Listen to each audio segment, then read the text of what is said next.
श्री साई राम। साई प्रेम वाणी के हमारे आज के प्रसारण में आप सबका हार्दिक स्वागत है। आज हम आप सबके लिए लेकर आए हैं सुमधुर कार्यक्रमों की मनमोहक कड़ी। आज के प्रसारण में आप दिव्य संदेश कार्यक्रम के अंतर्गत भगवान बाबा द्वारा लिखित महाग्रंथ श्री राम कथा रसवाहिनी का एक भाग सुनेंगे। तो चलिए कार्यक्रम का शुभारंभ करते हैं।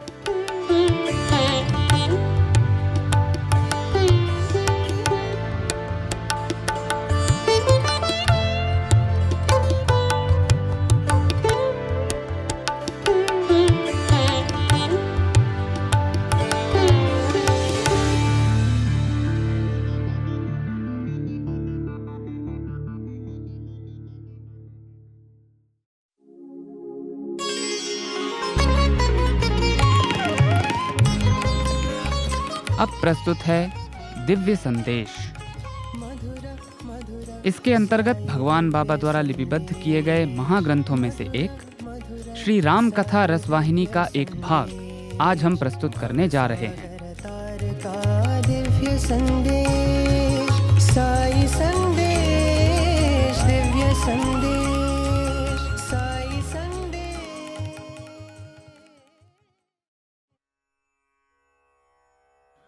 इस प्रकार राम तथा लक्ष्मण ने शबरी की चिर अभिलाषा को पूर्ण कर उसकी मोक्षगामी आत्मा को आनंद पूरित कर दिया।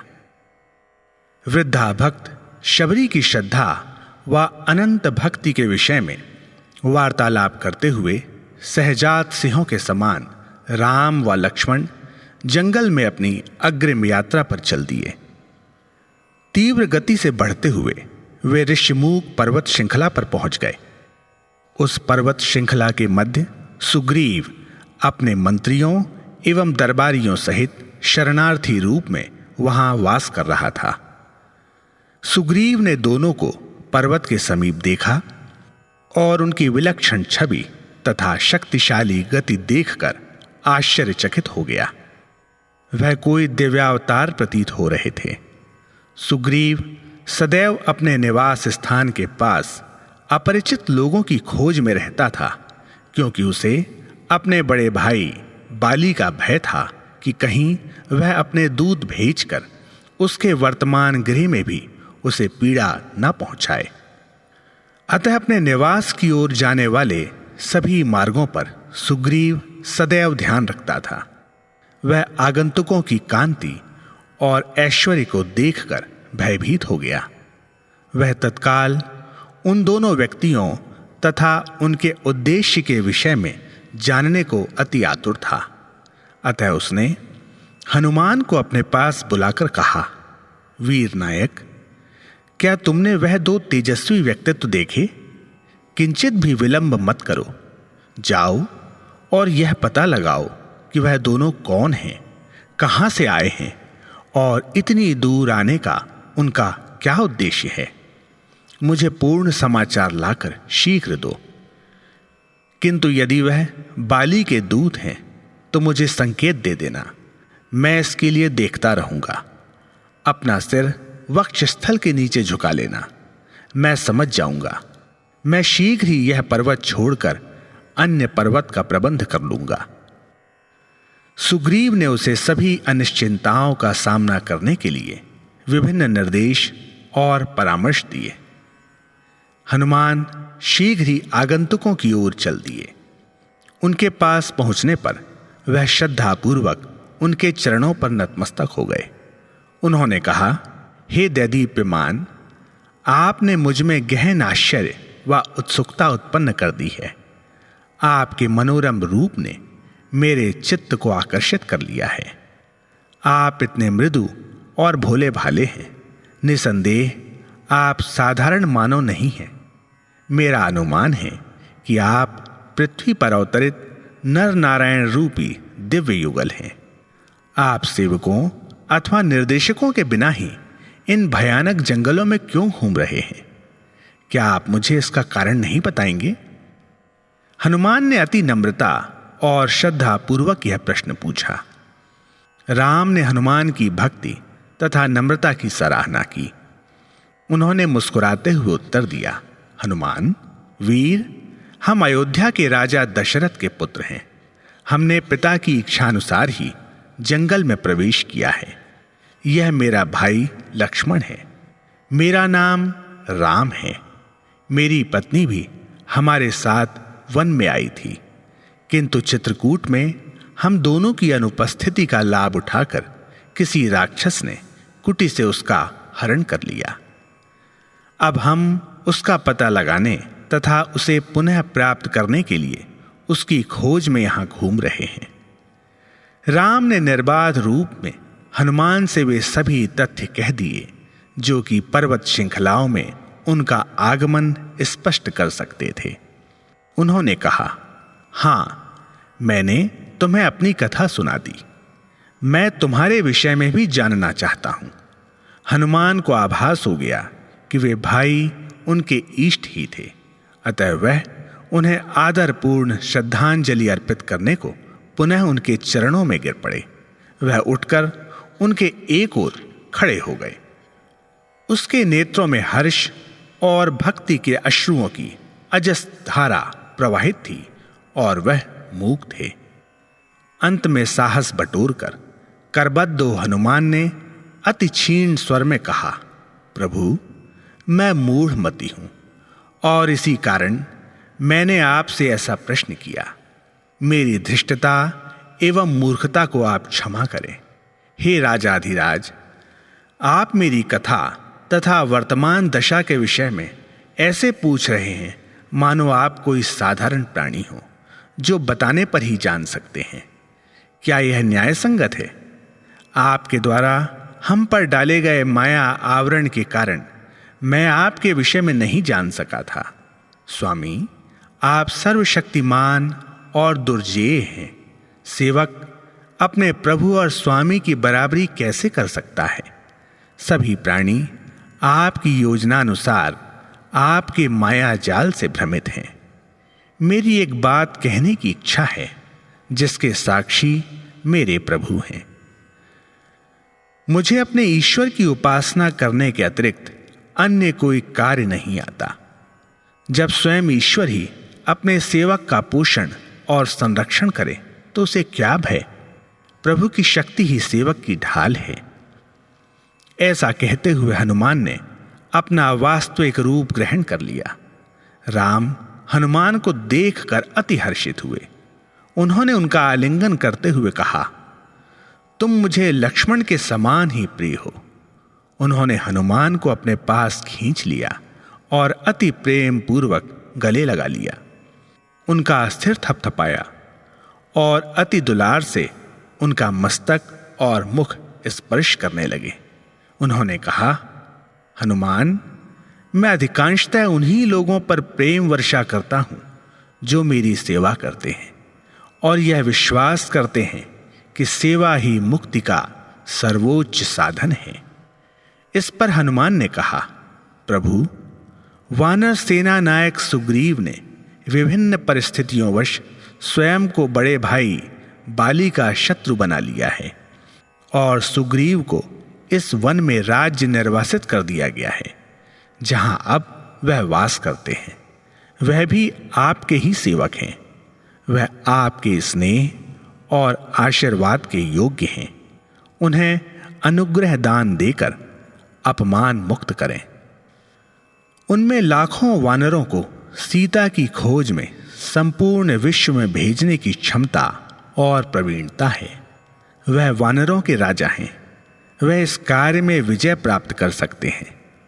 हनुमान ने सुग्रीव के अनेक गुणों का वर्णन कर राम से उनसे मित्रता करने को कहा। जब राम ने वहां जाने का निश्चय कर लिया तो हनुमान ने उन्हें अपने कंधों पर बैठाकर उस पर्वत चोटी तक ले जाने का प्रस्ताव किया। सुग्रीव राम व लक्ष्मण को देखते ही प्रफुल्लित हो उठे। सुग्रीव राम के उस वन में उनके पास आने का कारण समझ गए थे। उन्होंने परस्पर सहानुभूति प्रकट की और एक दूसरे के दुख का अनुभव किया। वह दोनों परस्पर मैत्री के बंधन में बंध गए। सुग्रीव ने राम और लक्ष्मण को साष्टांग प्रणाम कर उन्हें श्रद्धापूर्वक अतिथि सत्कार प्रदान किया।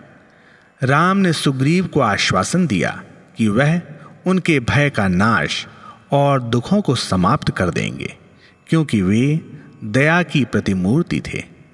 सुग्रीव ने भी राम की सेवा के लिए सर्वस्व, यहां तक कि अपना जीवन भी न्यौछावर करने का वचन दिया। यज्ञाग्नि को साक्षी बनाकर इस चिरस्थायी मैत्री वचन का अनुष्ठान किया गया, क्योंकि अग्नि प्रत्येक जीव के हृदय में उष्णता और प्रकाश के रूप में विद्यमान है। अंतर चेतना में प्रज्वलित अग्नि वचन पर प्रभाव डालने वाली किसी भी संदिग्धता और हठ धर्मिता को भस्म कर सकती है। वास्तव में अग्नि रामायण में प्रधान तत्व है। राम का जन्म भी यज्ञ कुंड से उत्पन्न अग्नि देवता द्वारा लाए गए अमृत से हुआ था। सीता का राम से विवाह अग्नि को साक्षी बनाकर किया गया था। लंका का नाश अग्नि से हुआ था। जब रावण सीता का हरण कर उन्हें लंका ले जा रहा था, तो अग्नि में ही सीता तत्व रूपी सत्य को धरोहर रूप में रखा गया था, और रावण के साथ युद्ध में राम की विजय होने पर अग्नि परीक्षा द्वारा ही सीता को पुनः स्वीकार किया गया था। इसका आशय यह है कि अग्नि के साथ संपर्क से हृदय शुद्ध हो जाता है। अतः अग्नि प्रज्वलित कर उसे साक्षी बना सुग्रीव के साथ संबंध को दृढ़ और पवित्र किया गया। लक्ष्मण ने सुग्रीव को राम के सत्य तथा उनके उद्देश्य के बारे में बताकर उनके विश्वास को गहन और बंधन को दृढ़ बनाने का प्रयत्न किया। लक्ष्मण ने उन्हें सीता तथा उनके दिव्यत्व के विषय में भी बताया। उन्होंने कहा कि सीता मिथिला राजा की पुत्री हैं, अतः अनवरत मंथन या साधन द्वारा ही उन्हें तथा उनके आशीर्वाद को प्राप्त किया जा सकता है। उनकी बात सुनकर सुग्रीव ने पश्चाताप के अश्रु बहाए। उसने कहा, स्वामी, एक दिन जब मैं व्यस्त था तो मैंने राम राम की पुकार सुनी, जो कि आकाश में उड़ रहे पुष्पक रथ से आ रही थी। जब हम यह अद्भुत दृश्य देख रहे थे, तभी सीता ने ऊपर से एक कपड़े की गठरी हमारे पास फेंकी। यह रत्न आभूषणों की गठरी थी, इसलिए हमने इसे सुरक्षित रख लिया। संभवतः रावण नामक राक्षस ही उनका हरण कर ले गया है, क्योंकि रावण ने अभी तक कोई अन्याय नहीं छोड़ा है। सुग्रीव उस राक्षस द्वारा किए गए ऐसे दुष्ट कार्य पर दांत पीसने लगे। राम ने आभूषणों की गठरी मंगाई। इस पर सुग्रीव उठकर उस गुफा की ओर चल दिए जहां वह रखी थी। उन्होंने गठरी लाकर राम के समक्ष रख दी। जिस कपड़े में आभूषण बंधे थे, वह वही कपड़ा था जिसे कैकेयी ने सीता को सन्यासी वेश धारण करने के लिए दिया था। उसे पहचानने पर लक्ष्मण के तो अश्रु फूट पड़े। उनको दुखी देखकर सुग्रीव और हनुमान भी उदास हो गए। राम ने गठरी की गांठ खोली।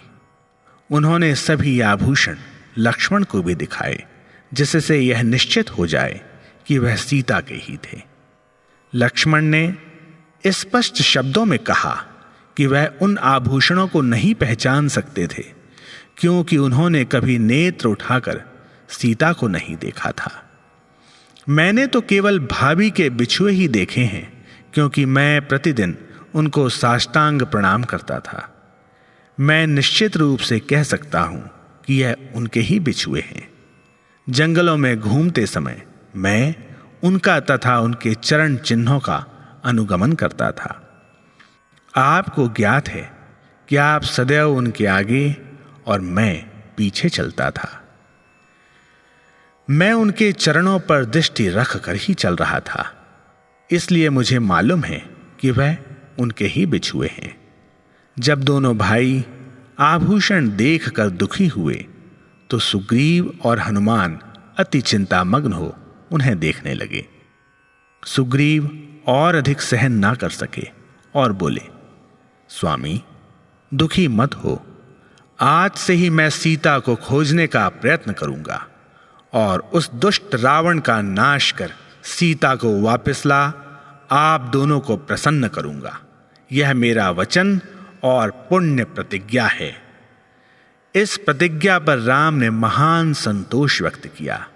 उन्होंने सुग्रीव से कहा, मुझे सविस्तार बताओ कि तुम इस जंगल में क्यों वास कर रहे हो, राजधानी में क्यों नहीं रहते।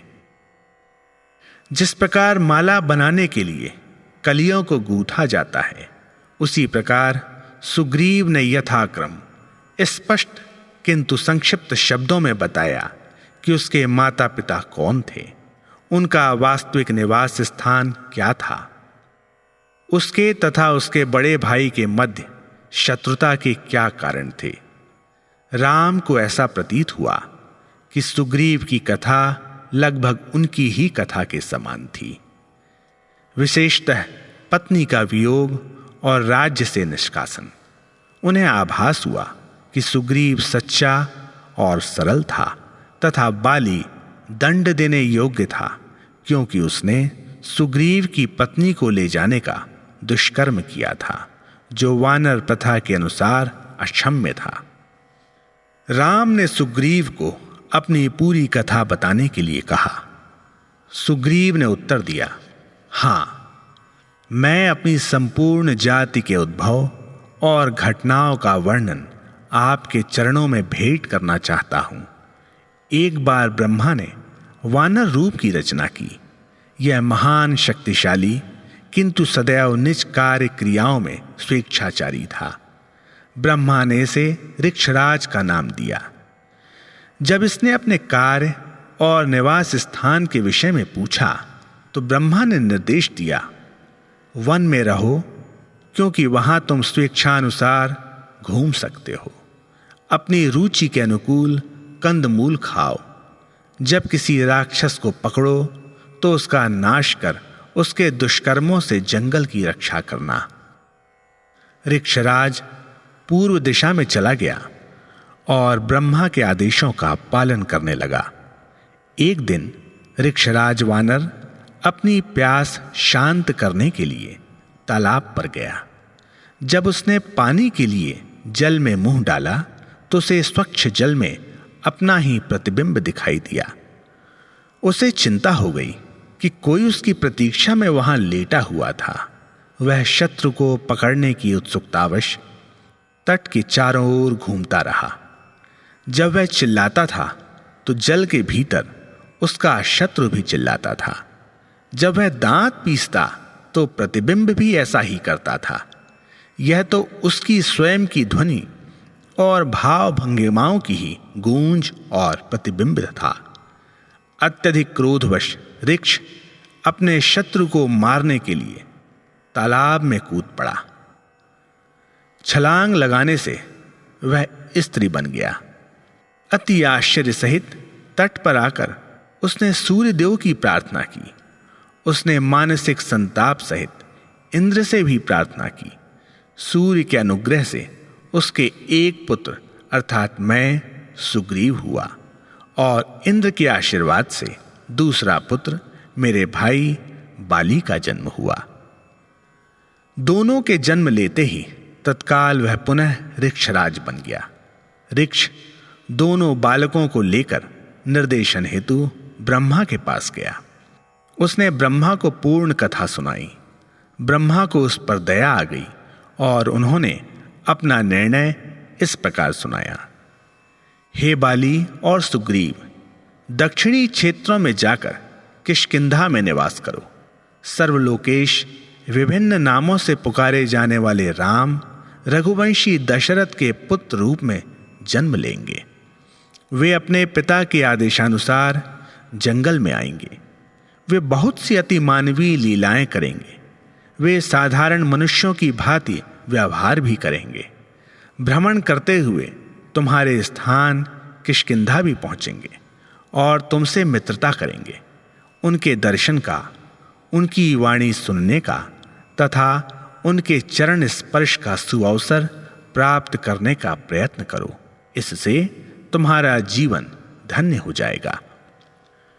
हम दोनों ने ब्रह्मा का उपदेश सुना। हम अपने सौभाग्य पर प्रसन्न थे। हमने कोई जप, तप या यज्ञ नहीं किया। हमारे सभी कौशल और सिद्धियां उस दिन की ब्रह्मा की अनुग्रह वर्षा का परिणाम है। जब वह वाणी समाप्त हो गई तो हम मन में ब्रह्मा के प्रति श्रद्धावनत हुए और किष्किंधा पहुंच गए। हमने उन जंगलों में रहने वाले राक्षसों का नाश कर दिया। एक दिन मायावी नामक राक्षस प्रतिहिंसा की भावना से हमारी ओर आया। उसने अर्धरात्रि में हम पर आक्रमण कर दिया और भयानक व्याकुलता उत्पन्न कर दी। मेरा बड़ा भाई शत्रु की धृष्टता को क्षण भर भी सहन नहीं कर सका। बाली ने उठकर अपनी संपूर्ण शक्ति सहित उस पर आक्रमण कर दिया। परिणाम स्वरूप मायावी भयभीत हो वहां से भाग गया। मायावी ने स्वयं को एक गुफा में छिपा लिया और बाली ने अंत तक उसका पीछा किया। मैं भी बाली के बिल्कुल पीछे पीछे उस राक्षस का पीछा कर रहा था। मायावी के गुफा में प्रवेश करते ही बाली ने मुझे आदेश दिया, भाई, मैं शत्रु का नाश करने के लिए इस गुफा में जा रहा हूं। प्रवेश द्वार पर ध्यान रखना और यहीं ठहरना, जिससे वह भाग न जाए। जब मैंने उससे पूछा कि मैं कितने समय तक ठहरूं, तो उसने उत्तर दिया, 15 दिन और रात। इतने समय यहां रखवाली करना। यदि 16वें दिन तक मैं ना निकलूं तो तुम यह समझ लेना कि उसने मुझे मार दिया है। फिर तुम वापस जा सकते हो। मैंने पूरे 30 दिन तक प्रतीक्षा की और देखता रहा। तब गुफा से रक्त की ऐसी गंध निकली जो मेरे भाई के रक्त की ही थी। मुझे भय था कि कहीं मायावी जीवित ही गुफा से ना निकल जाए। अतः मैंने गुफा के द्वार पर एक बड़ा पत्थर लगा दिया और अब अधिक समय तक प्रतीक्षा करना व्यर्थ जानते हुए मैं घर लौट आया। मैंने अपने साथियों व शुभ चिंतकों को एकत्रित कर अगला कदम उठाने के लिए परामर्श लिया। हमने सोचा कि जिस मायावी ने बाली जैसे पराक्रमी की हत्या कर दी, वह वास्तव में एक भयानक राक्षस ही होगा और इसलिए मैं प्रतिदिन निरंतर भयभीत रहता था। राज्यवासियों ने यह अनुभव किया कि उन्हें ऐसे आपत्ति काल में अवश्य ही एक नायक की आवश्यकता है, जबकि हम चारों ओर से शत्रु से घिरे हुए हैं। उन्होंने प्रार्थना की कि बाली की मृत्यु होने के कारण मैं ही उनका राजा और निर्देशक बन उसका स्थान ग्रहण करूं। यह अधिकार स्वीकार करने की मेरी कोई इच्छा नहीं थी, किंतु उन्होंने मुझे बाध्य किया। इस घटना के बाद ही बाली राजधानी लौट आया। उसने मायावी का वध कर उस दुष्ट शत्रु की भूमि पर विजय प्राप्त कर ली थी। मुझे राज्य करते देखकर बाली क्रोधाग्नि में भभक उठा। उसने अनुमान लगाया कि मैंने गुफा के मुख पर इसलिए पत्थर लगाया था कि जिससे वह बाहर जीवित ना निकल सके, और मैंने जानबूझकर राज्य का भार संभाला था। उसने मुझसे बदला लेने का निश्चय किया। उसने मुझसे अशोभनीय व्यवहार करना तथा छोटी से छोटी त्रुटि या दोष पर मुझे कलंकित करना आरंभ कर दिया। उसने मुझे सभी अधिकारों और पदों से वंचित करना आरंभ किया और मुझे ऐसी दृष्टि से देखने लगा मानो मैं उसके परिवार में सेवकों से भी तुच्छ था। उसने मुझे घर से निकलने को विवश किया। उसने मेरी पत्नी को अपने संरक्षण में ले लिया। एक दिन उसने मुझे नष्ट करने का निश्चय कर अति क्रूरतापूर्वक मुझसे युद्ध किया। मैं उसके पराक्रम का सामना न कर सका, अतः मैंने किष्किंधा से निकलकर यहां आश्रय लिया। बाली ने घोषणा की कि मुझे सहयोग देने वाले या मेरे मित्र भी वहां न ठहरे, इसलिए वे सभी मेरे साथ यहां आ गए। मेरी पत्नी ने मेरे पास वापस आने का बहुत यत्न किया, किंतु बाली ने उसे नहीं आने दिया। उसने उसके साथ अपनी पत्नी जैसा व्यवहार किया। जब सुग्रीव अपनी दुखद कहानी सुना रहे थे तो उनके नेत्रों से आंसू बह रहे थे। राम ने उन्हें सांत्वना दी और उनकी दुखद स्थिति के प्रति सहानुभूति प्रकट की। उन्होंने आश्वासन दिया कि वे उसकी रक्षा करेंगे और बुरी शक्तियों से उन्हें बचाएंगे।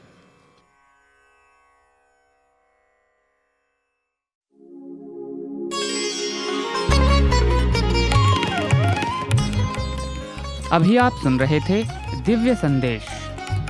मधुर आज आपने भगवान बाबा द्वारा लिपिबद्ध किए गए महाग्रंथों में से एक श्री राम कथा रसवाहिनी का एक भाग सुना।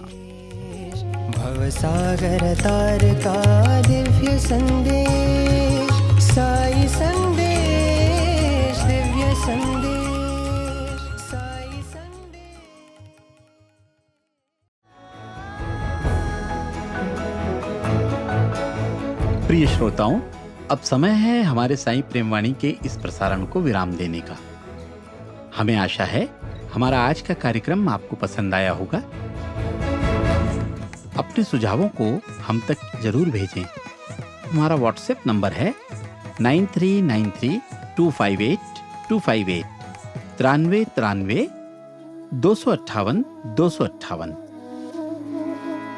हिंदी भाषा में हमारी ये सभी प्रस्तुतियां YouTube पर भी उपलब्ध हैं। इन्हें वहां देखने या सुनने के लिए हमारे YouTube चैनल को सब्सक्राइब करें और कमेंट बॉक्स में अपने सुझाव देना न भूलें। हमें आपके सुझावों का इंतजार रहेगा। किसी ने कहा है कि सनातन साईं डगर को मजबूती से थामना है। सनातन साईं डगर को मजबूती से थामना है। मित्रों, अब इस दौर में बस ये हमारी साधना है। स्वामी से ये प्रार्थना है कि वे अपनी डगर से हमें बांधे रहें और हम सब साईं पथ पर चलते रहें। अगले प्रसारण में आपसे फिर मुलाकात होगी। तब तक के लिए आज्ञा दीजिए। धन्यवाद। सप्रेम साईं राम।